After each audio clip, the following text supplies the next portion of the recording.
बड़े बुजुर्गों को कहते सुना होगा कि गीता में जीवन का सार है। श्री कृष्ण ने महाभारत युद्ध में अर्जुन को कुछ उपदेश दिए थे, जिससे उस युद्ध को जीतना पार्थ के लिए आसान हो गया। यहां दिए गए गीता के कुछ उपदेशों को अपने जिंदगी में शामिल करके आप भी अपने लक्ष्य को पाने में सक्षम होंगे। क्रोध से भ्रम पैदा होता है। भ्रम से बुद्धि व्यग्र होती है। जब बुद्धि व्यग्र होती है तब तर्क नष्ट हो जाता है। जब तर्क नष्ट होता है तब व्यक्ति का पतन हो जाता है। जो ज्ञानी व्यक्ति ज्ञान और कर्म को एक रूप में देखता है, उसी का नजरिया सही है। जो मन को नियंत्रित नहीं करते, उनके लिए वह शत्रु के समान कार्य करता है। आत्मज्ञान की तलवार से काटकर अपने हृदय से अज्ञान के संदेह को अलग कर दो। अनुशासित रहो, उठो। किसी और का काम पूर्णता से करने से कहीं अच्छा है कि अपना काम करें, भले ही उसे अपूर्णता से करना पड़े। इस जीवन में ना कुछ खोता है ना व्यर्थ होता है। व्यक्ति जो चाहे बन सकता है, यदि वह विश्वास के साथ इच्छित वस्तु पर लगातार चिंतन करे। अप्राकृतिक कर्म बहुत तनाव पैदा करता है। किसी और का काम पूर्णता से करने से कहीं अच्छा है कि अपना काम करें, भले ही उसे अपूर्णता से करना पड़े। जो कार्य में निष्क्रियता और निष्क्रियता में कार्य देखता है, वह एक बुद्धिमान व्यक्ति है।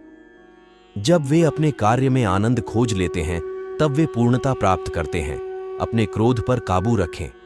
क्रोध से भ्रम पैदा होता है और भ्रम से बुद्धि विचलित होती है। इससे स्मृति का नाश होता है और इस प्रकार व्यक्ति का पतन होने लगता है। बीते कल और आने वाले कल की चिंता नहीं करनी चाहिए, क्योंकि जो होना है वही होगा। जो होता है अच्छा ही होता है, इसलिए वर्तमान का आनंद लो। नाम, पद, प्रतिष्ठा, संप्रदाय, धर्म, स्त्री या पुरुष हम नहीं हैं, और न यह शरीर हम हैं। ये शरीर अग्नि, जल, वायु, पृथ्वी, आकाश से बना है और इसी में मिल जाएगा। लेकिन आत्मा स्थिर है और हम आत्मा हैं। आत्मा कभी न मरती है, न इसका जन्म है और न मृत्यु। आत्मभाव में रहना ही मुक्ति है। अपने क्रोध पर काबू रखें।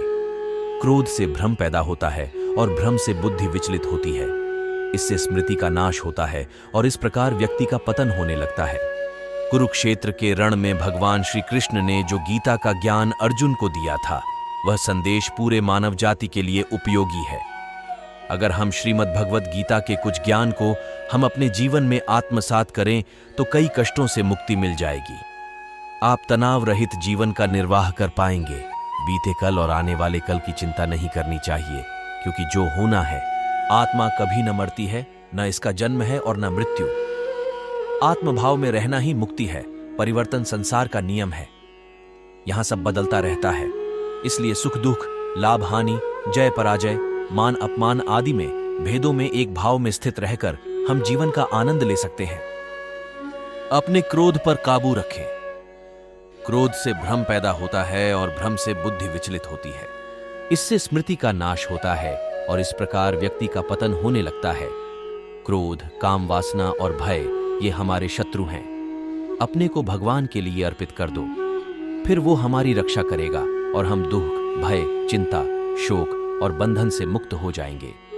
हमें अपने देखने के नजरिए को शुद्ध करना होगा और ज्ञान कर्म को एक रूप में देखना होगा।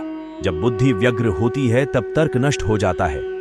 जब तर्क नष्ट होता है तब व्यक्ति का पतन हो जाता है। जो ज्ञानी व्यक्ति ज्ञान और कर्म को एक रूप में देखता है, उसी का नजरिया सही है। जो मन को नियंत्रित नहीं करते, उनके लिए वह शत्रु के समान कार्य करता है। आत्मज्ञान की तलवार से काटकर अपने हृदय से अज्ञान के संदेह को अलग कर दो। अनुशासित